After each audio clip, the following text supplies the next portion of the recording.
So, good morning! Dala ko to ang ni Lastog.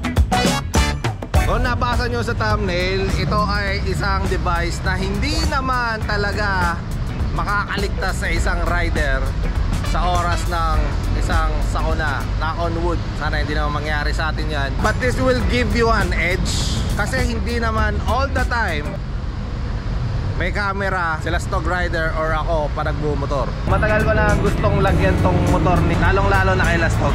Kung naaalala nyo nun, yung sa Kimco KRV niya, pinalagyan ko ng camera yon. But it didn't work out very well kasi dinrain yung baterya nung Kimco nun. Kaya pinatanggal ko. I would say nowadays, lalong-lalo na sa lagay ng traffic dito sa Metro Manila, sasabihin mong very essential na tong ilalagay sa motor ni Lastog. Lalong-lalo na sa mga small bike ngayon. Kasi I hate to say this, pero ang mga small bike ang nadi-discriminate when it comes to using public roads nowadays. Dito tayo sa Top Fit, kasama natin Sir Nino. Nino, di ba? Tama? Yes. Ayan. Napanood yung kay Motor to. Shoutout kay Motor, isang OG motovlogger yan. Nagpakabit siya ng ganito sa GS niya. And I say, why not try sa scooter? Kasi like I said, majority ng mga rider dito sa Metro Manila, ang mostly na nandi-discriminate hindi lang ng mga law enforcement natin or sino man, is yung mga maliliit na motor. Isa tong device na to sa mga, I guess, magbibigay sa ng backup sa mga sasabihin mo na wala ka talagang ginawang mali. Ano? Ang setup na gagawin natin is through here kasi wala naman siyang bracket. Lalagyan to ng bracket dito. Made by SEC to, di ba? Yung bracket na natin. Ayun, sa SEC yun. Itong Top Fit kasi is partnered with SEC kayo, di ba? Kila Boss Brian. Yan. Shoutout sa'yo, Boss Brian. Tingnan natin kung anong magiging itsura na ito. And again, it will come with two cameras, one on front and one at the back. And all the trimmings na ipapakita ko sa inyo kung gaano ka-cool tong device na to, na pwede nyong ilagay sa mga scooter nyo or big bike for that matter. With all the history, ito yung isang bagay sa mga motor na hindi naman talaga dapat nilalagay sa motor.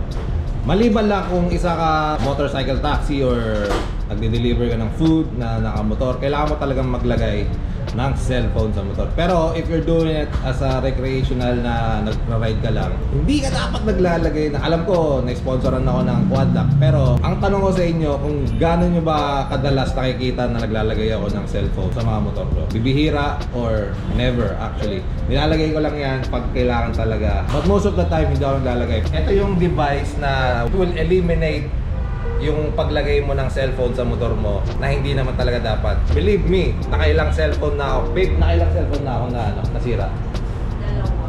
Nakadalawang Samsung na ako. Isa sa Expressway at isa sa Atipunan. Pinakamatindi yung sa Expressway na tinawid ko pa ng 3 lanes, makuha lang yung cellphone na basag-basag. OG ka kung alam mo yun.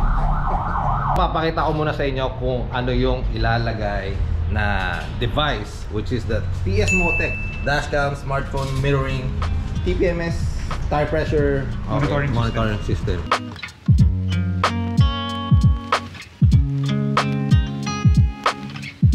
Ilang inch yan, sir? Yung ano? 5 inch. Alright. Pretty decent din yung laki. Ayun o. Parang ano rin yan, cellphone. Yep. Nakapapalit sa cellphone nyo sa motor. And what else do we have inside the box? Ito yung sa TPMS, so front and rear. Ito yung tire pressure monitoring na alam nyo naman na gustong-gusto ko sa motor. Ngayon, magkakaroon sa scooter. Talaga? Oh. Cool. Bibili ka and then kung sila pwede magkabit and then Pwede. Basically pwede dahil lahat nandito naman. Yun nga, sabi ko kanina, especially kung gagamitin naman nila is yung USB. So walang issue kasi dito kasi itong block kasi kinakabit siya sa battery ground. So ito, tinatap namin sa accessory. Kaya naman sa accessory para kapag ka nag-on off, sabay siya. Okay. Kasi kapag pareho natin tinap sa battery, always on. Doon na madidrain yung baterya mo. Madidrain yung baterya mo. So, at least kung sa accessory kung katap. So, kaya ako sinasabi, medyo mas komplikado. Siyempre, una, maghahanap ka ng accessory na available. Pangalawa, magtatap ka. Siyempre, dapat maingat ka pa sa pagtap. Dahil ayaw natin maputol, dahil may magkaka-issue tayo sa warranty pagka nag-cut tayo. So, tapping lang talaga ang ginagawa. Unlike dito sa USB lang. Rekta na. Rekta na. Wala ka ng ibang iisipin, wala ka nang iintindihan. Malaking difference. So, kung may USB ka, sobrang simpleng-simple lang ang pagkabit. In short, dalhin nyo na lang dito. Free installation naman tayo. Free installation pala dito. Ano pong address nyo rito? 21 Pasig Boulevard, Bagong Ilog. Sa ilalim ng C5 Bagong Ilog Bridge. Kaya sa taas yung C5 Bridge. Ayan. Sa ilalim lang to. In case na bumili sila rito, dito sila nagpagawa. Gaano katagal ang warranty na 1 year. 1 year. Manufacturing defects. Sampa kayo! Diba? Ayan na. Mga ito yung itsura ng windshield na nakakabit na yung bracket sa loob. Ngayon, nakababang setting to. Kung naka-ADB ka, alam mo na itataas yan. Normally, hindi naman namin tinataas yan. So, ang gagawin ng ang sukat is pag ganito na, kung saan i-mount yung monitor na hindi natatakpan. Sabi ko nga, dito masusubukan ng galing ni Kuya Marvin kasi yung ngiti mo, iba na eh. Meron din dito to, no? Sir Nino? Meron kayo dito. If ever, yun, meron sila dito. For ADB 160. Pwede ba sa 150 to? Alam ko pwede ba? Naka-ADB 150 ka naman, pasok naman siguro to sa inyo. Ang next na gagawin na yung wiring. Ang pwede nating butasan dito siguro. Ito natin kung tatamaan dito. Kaya natin Gagawa ng butas doon malapit sa USB, which is no big deal naman. Kasi maliit lang naman yung butas. Para rekta na sa USB. From here, padadaanin dito sa loob. Then, yeah. Ito na tawag. May butas siya. Selfie ako. Ganito na yung mock-up ng magiging itsura. Sinukat na yan pag nakaupo. Hindi natatakpan yung pinaka-main screen doon sa baba. Perfect. So, ang inaano na lang is wiring and then yung paglalagyan ng dalawang camera, yung front tsaka yung sa rear. Galing. Maganda yung kinalabasan niya as I anticipated. Ayan o. Swerte na ito. Thank you naman. Parang bagay rin sa Aerox. So now, magbubutas sila para pag papasokan ng wire sa camera to the USB. So, no big deal kung bubutasan. Ang kagandahan dito, pinag-aaralan nila lahat kung tama ba yung butas na gagawin or kung papasokin ba ng tubig pag umulan.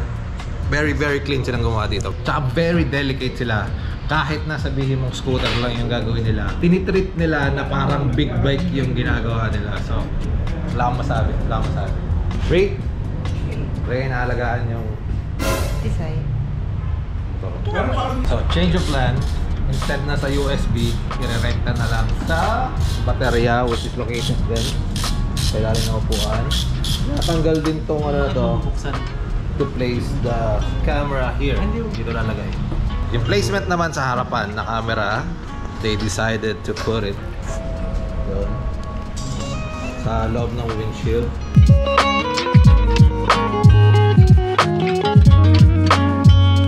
Wala na pala ginawa mga katoto. Hindi yan binaklas. Nagpagapang na lang. Sige, Marvin ng wire. Ayan. Doon hanggang sa likod. So, ihilahin nyo na lang yung wire na pupunta sa baterya at sa camera sa likod. Kasi kung di nalalaman, itong ADB, ang hirap baklasin ng fairings na ito. Like, as in. Wait. Tingnan natin. Yan lang natin So, ayan nakarekta na siya sa baterya, tama? Tapos saan mo siya tinap dun yung isa? Diba isa baterya, yung isa itatap? Accessory sa pinagtapan din po ng ilaw. Pati nakita. Okay. So, ayan wording nyo siya. So again, hindi na siya inano sa USB. Direkta na siya sa baterya and then dun sa ilaw. Tapos ngayon, iano naman yung camera sa likod. Okay na sa harapan.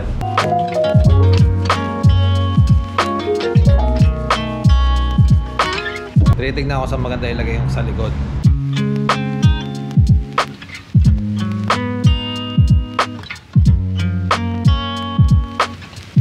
Nahanap na ni Sir Nino yung sweet spot kung saan nagagad.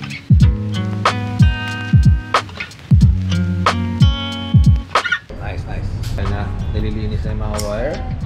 Clean. Walang mga open wire yung mga kinagit nila. So, ito yung sa likod. Dito pinadaan. Ayan. So, malinis. All clean lahat. All clean. Lalagyan na ni Kuya yung pang tire pressure. Nalalabas dun sa panel. Basically, takip ng pito. Lalagyan na ng memory card for the recording.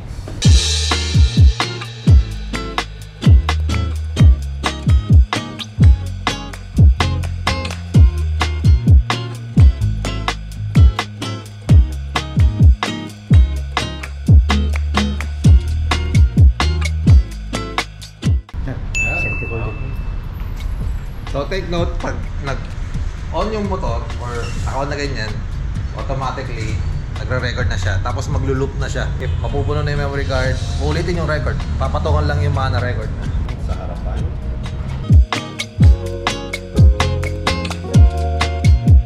Baka naman pa nagre-ride kayo, diyan ka lang titingin sa monitor mo. Lalo na pag magpa-park ako.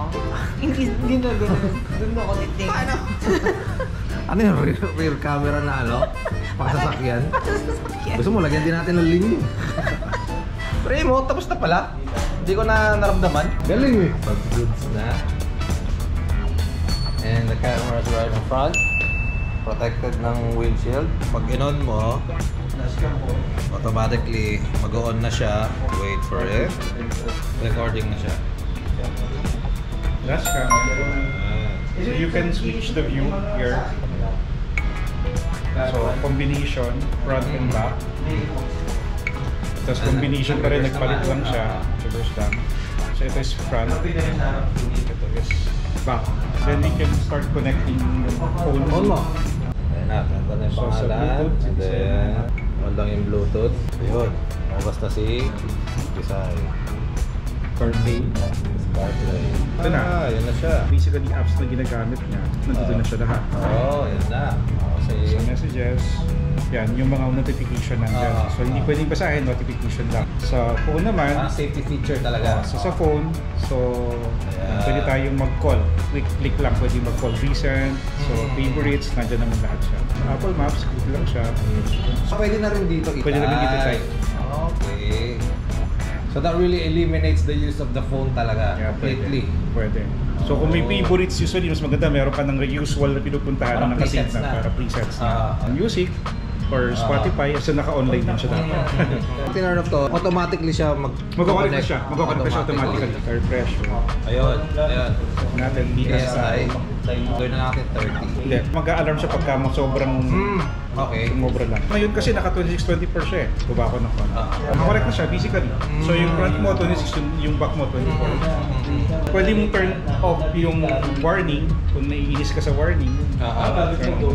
Dito, nakikita rin natin ito yung quick view ng tire pressure, ito yung speed. Ay pala, may So speedometer tapos din. ito, Okay. compass. Galing. Okay. Makikita mo rin yung battery status ng Battery status ng cellphone mo. Signal. Sensor naka middle na lang natin or high, I do not know. Heavy accidents talaga. Ito yung ibig sabihin na ito, mga toto, yung G-sensor na pag may na-accidenting nangyari, clip mismo, Ilalak niya. Hindi para hindi matabunan. mag-loop over na. Masasave siya automatically. At saka napansin nyo mga toto, napaka-responsive nung screen, di ba? Wala siyang ghosting or wala siyang delay. Na once ang in-click niya, nakiklik talaga instantly. So, ngayon, try natin sir, yung sinasabi mo na i-off natin, tapos i-on ulit natin kung magko-connect na siya automatically ulit sa phone. Then, pwede na tayo, then in-on. Tingnan natin kung... Yung iba, kahit hindi mo na pinito yung CarPlay, automatic ko-connect na siya. Okay. Antayin mo lang, kumbaga parang nag-boot lang siya. Ayan. Yung app na sinabi ni Sir Nino to download the clips.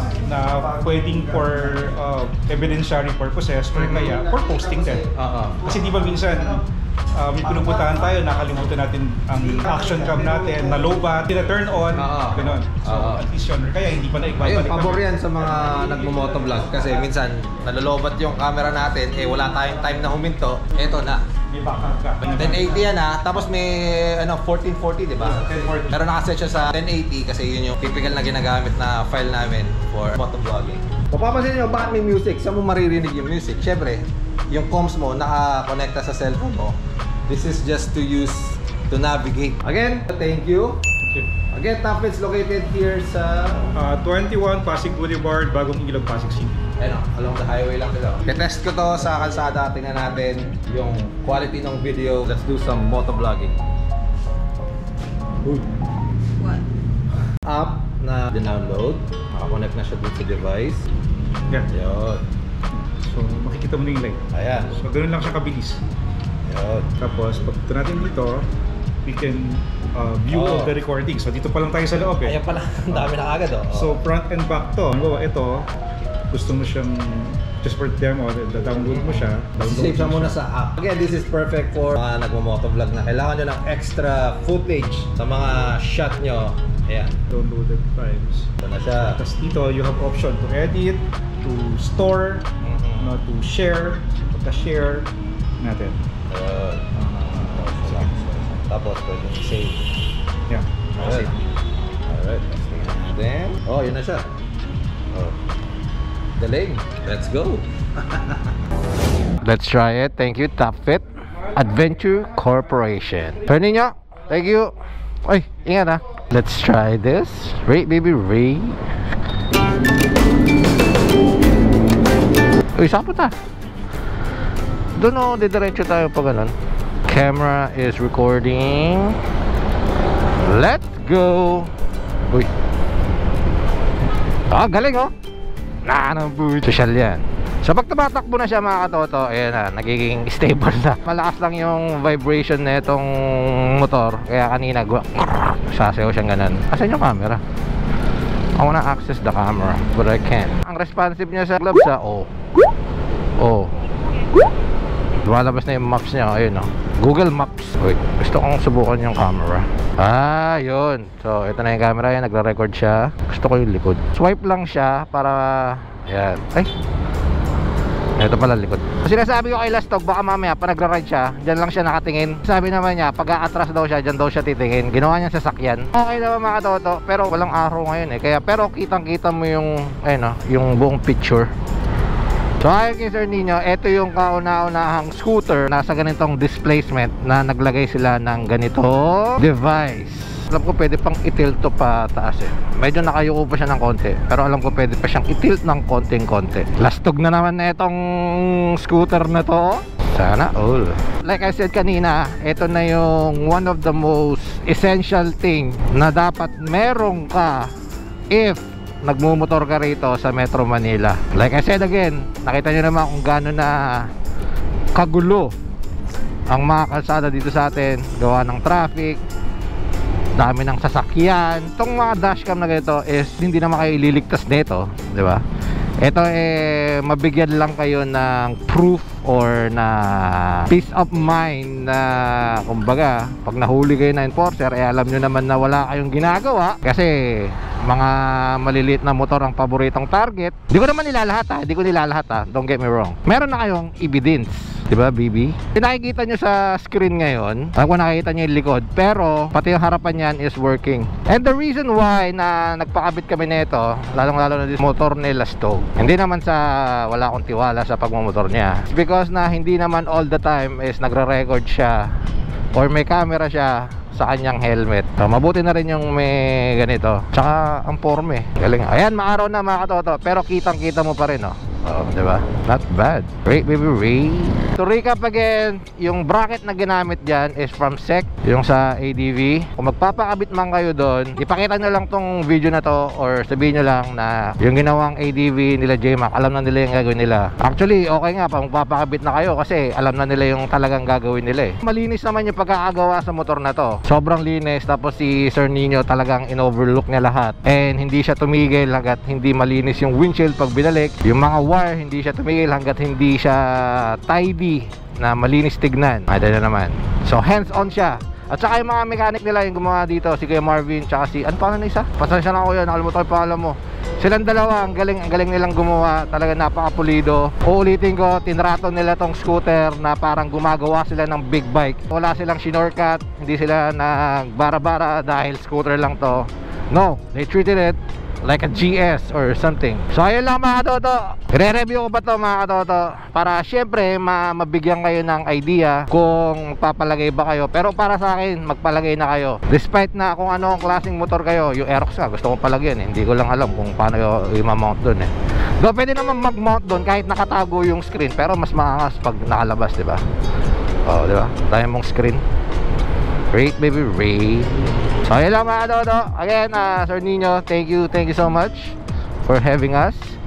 And sabi ko sa kanya, magbabalik ako sa kanya ng isang big bike para installan naman ng ganyan. Pero most likely, yung bago kong big bike, yung GS, ewan ko pa! Ayun lang mga Dodo, I'll see you guys on the next one. Babush. Uy, si Kuya umuusok.